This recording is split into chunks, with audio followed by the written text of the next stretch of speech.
جمال الوجود بذكر الإله. أعوذ بالله من الشيطان الرجيم. بسم الله الرحمن الرحيم. السلام عليكم ورحمة الله وبركاته. الحمد لله حق حمده.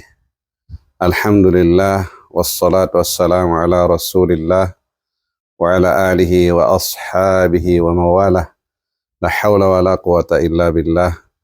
رب اشرح لي صدري ويسر لي أمري واحلل عقدة من لساني يفقهوا قولي. أما بعد. Ma'asyiral muslimin rahimani wa rahimakumullah.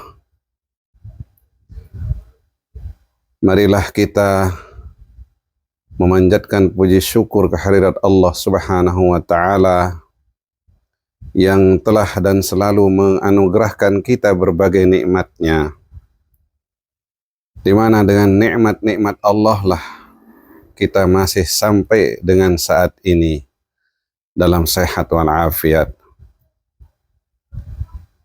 Salawat dan salam mari pula kita sampaikan kepada junjungan alam Nabi besar Muhammad sallallahu alaihi wasallam. Semoga kita semua dapat mengikuti apa yang telah dicontohkan oleh beliau, apa yang telah dituntun oleh beliau, dan kita berharap semoga kita mendapatkan syafaatnya di hari akhir nanti. Amin ya rabbal alamin. Hadirin yang kami muliakan,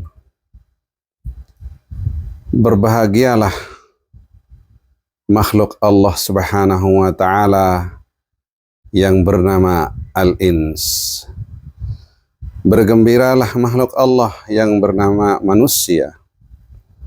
Mengapa harus bergembira? Mengapa harus berbahagia? Karena Al-Ins atau manusia merupakan ciptaan Allah dalam bentuk yang sebaik-baik ciptaan. Karena manusia yang notabene merupakan keturunan atau bagian dari anak cucu Adam, telah dimuliakan, telah disematkan kemuliaan oleh Allah Subhanahu wa taala. Akan tetapi potensi untuk lepasnya penciptaan terbaik dan kemuliaan itu dari seorang Al-Ins sangat besar potensinya untuk lepas. Sangat besar potensinya untuk hengkang, copot dari Al-Ins, dari manusia. Karena Allah Subhanahu wa taala mengatakan tsumma radadnahu asfala safilin. Kemudian tidak sedikit manusia yang menjerembabkan dirinya ke tempat yang hina, ke tempat yang tidak baik, ke tempat yang paling rendah.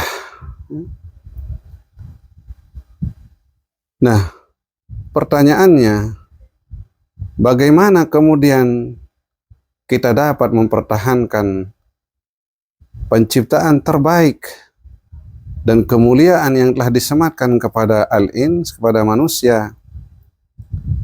Maka Allah Subhanahu wa taala yang memiliki nama Al-Hakim atau zat yang maha bijaksana, maka dia menurunkan kita, memberikan kita apa yang disebut dengan Al-Huda, apa yang disebut dengan petunjuk. Karena jika tidak ada petunjuk hadirin, tidak ada al-huda, maka kita tidak tahu mau kemana kita.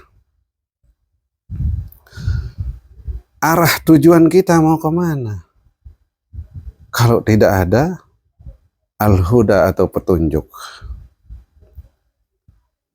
Maka dengan kemahahakimannya Allah Subhanahu wa ta'ala, agar hamba-hambanya memiliki pegangan, agar hamba-hambanya memiliki panduan, maka dia menurunkan al-huda. Di mana di dalam surah Al-Baqarah, ini ayat ini sangatlah familiar di antara kita hadirin. Allah Subhanahu wa taala berfirman, A'udzu billahi minasyaitonir rajim. Syahrul Ramadan alladzi unzila fihi al-Qur'an hudal linnas. Allah mengatakan dalam Al-Qur'an, Syahrul Ramadan alladzi unzila fihi al-Qur'an. Di bulan Ramadan Allah Subhanahu wa taala menurunkan Al-Qur'an. Untuk apa? Apa fungsi daripada Al-Quran yang Allah turunkan kepada kita, kepada Nabi Muhammad? Allah Subhanahu wa ta'ala menurunkan Al-Huda, menurunkan Al-Quran hudal linnas. Menurunkan Al-Quran adalah menjadi petunjuk bagi manusia. Hadirin yang kami muliakan, petunjuk ini, ya, al-huda ini adalah perkara yang amat sangat liar hadirin. Cepat lepas dari seseorang, cepat hengkang dari seseorang. Makanya dikatakan bahwa al-huda itu seperti onta yang sangat liar. Asyaddu tapassiyat minal ibil fi ukuliha, kata. Al-huda itu atau petunjuk itu seperti onta yang sangat liar. Goyang sedikit maka dia lepas. Itulah gambarannya. Karena onta yang liar itu luar biasa. Betul-betul harus dalam pengawasannya. Demikian juga al-huda ini. Harus terus kita pelihara, harus terus kita jaga. Harus terus kita rawat dalam diri kita masing-masing. Betapa al-huda itu demikian liar. Oleh karena itu kita berikhtiar untuk terus mempertahankan yang namanya al-huda itu. Yang namanya hidayah itu, yang namanya petunjuk itu. Maka dengan demikian liarnya al-huda ini,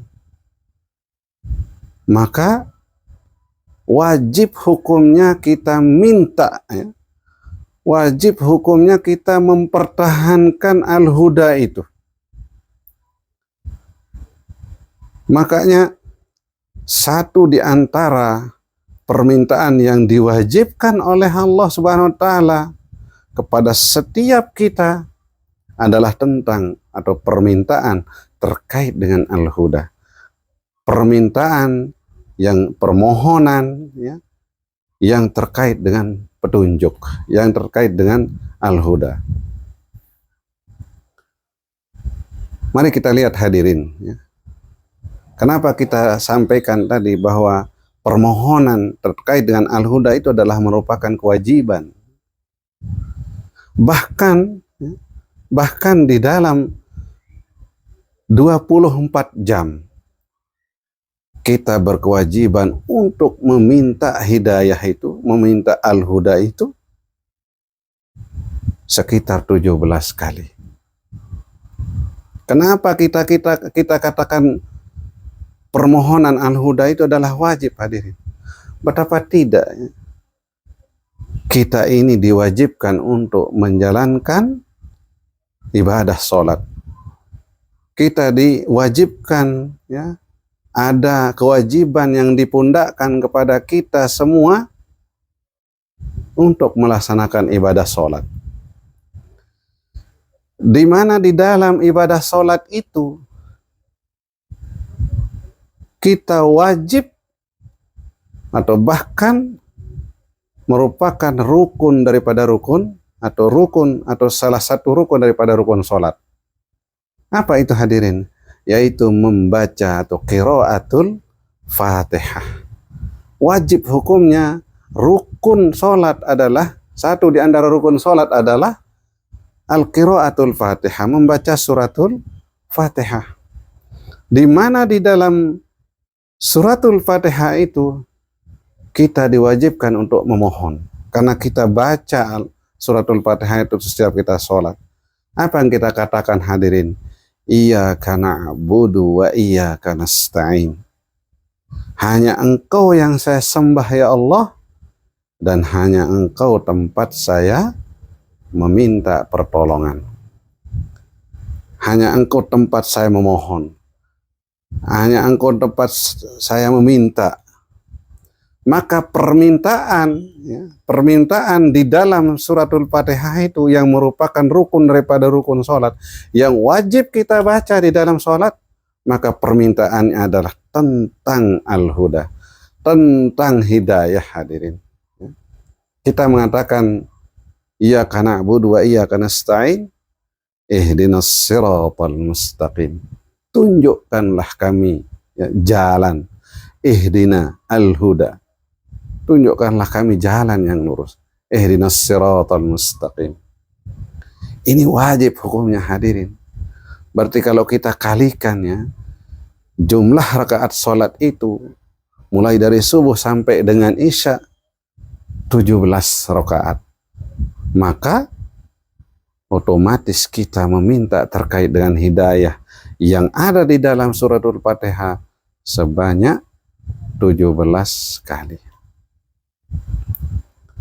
Bahkan ada juga hadirin, di dalam kita duduk antara dua sujud, ya, kita juga minta tentang al-huda. Kita juga mohon tentang al-huda hadirin.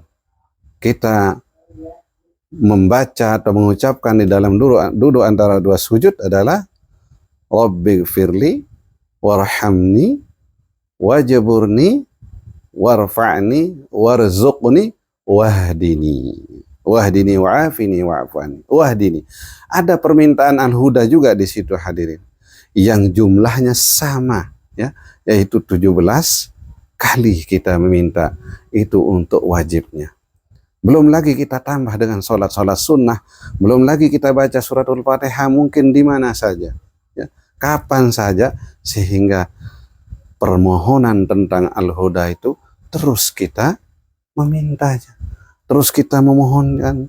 Karena apa? Karena al-huda itu adalah perkara yang sangat liar, perkara yang cepat lepas daripada seseorang. Kita tidak mampu untuk menjamin al-huda itu tetap berada pada diri kita. Tidak mampu hadirin. Tidak ada seorang pun yang mampu mempertahankan al-huda itu pada dirinya tanpa melibatkan Allah Subhanahu wa taala, tanpa kita minta kepada Allah Subhanahu wa taala untuk kita dibantu agar al-huda itu tetap berada pada diri kita. Oleh karena itu maka orang-orang yang selalu menjadikan Al-Quran sebagai al-hudanya, maka orang-orang tersebut adalah orang-orang yang beruntung, orang-orang yang mendapatkan muflihun, karena dia sudah termasuk pada golongan orang-orang yang bertakwa. Alif Lam Mim dzalikal kitab la raiba fih hudal lil muttaqin. Dan al-huda ini adalah perkara, ya, yang merupakan hak prerogatif Allah. Tidak ada yang mampu sekali lagi untuk mempertahankan al-huda itu kecuali Allah yang mempertahankan pada diri hambanya masing-masing. Berapa tidak kita saksikan bagaimana pamannya Rasul, Abu Thalib, yang sangat membela Rasul, tapi tidak mampu, ya, tidak diberikan al-huda oleh Allah Subhanahu wa Ta'ala. Betapa Rasul itu ingin agar pamannya itu mengucapkan syahadat, tapi ternyata tidak juga. Akhirnya Allah mengatakan al-huda itu adalah hak prerogatif Allah Subhanahu wa Ta'ala. Hanya Allah yang mampu untuk memberikan petunjuk kepada siapa yang Dia kehendaki. Hadirin yang kami muliakan, oleh karena itu kita berikhtiar hadirin, kita berusaha hadirin. Setiap apa yang kita baca di dalam sholat kita itu, kita berupaya untuk mengerti apa maksudnya. Apa yang kita baca, kita berharap, kita berusaha, kita berikhtiar agar kita mampu memahaminya. Termasuklah tadi permohonan terkait dengan al-huda.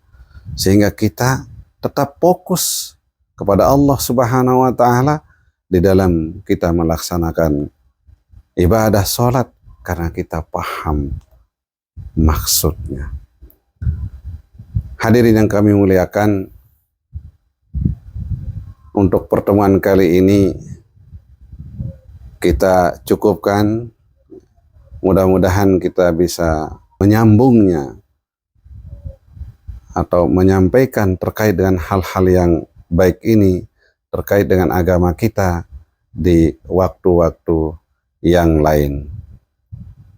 Demikian yang bisa kita sampaikan. Sekali lagi, kebenaran itu mutlak milik Allah Subhanahu wa Ta'ala, dan kekeliruan, kehilapan adalah murni dari kita sendiri. Demikian, marilah kita akhiri pertemuan kita pada kesempatan ini dengan sama-sama membaca doa kafaratul majelis. Subhanakallahumma bihamdika asyhadu an la ilaha illa anta astaghfiruka wa atubu ilaik. Assalamualaikum warahmatullahi wabarakatuh.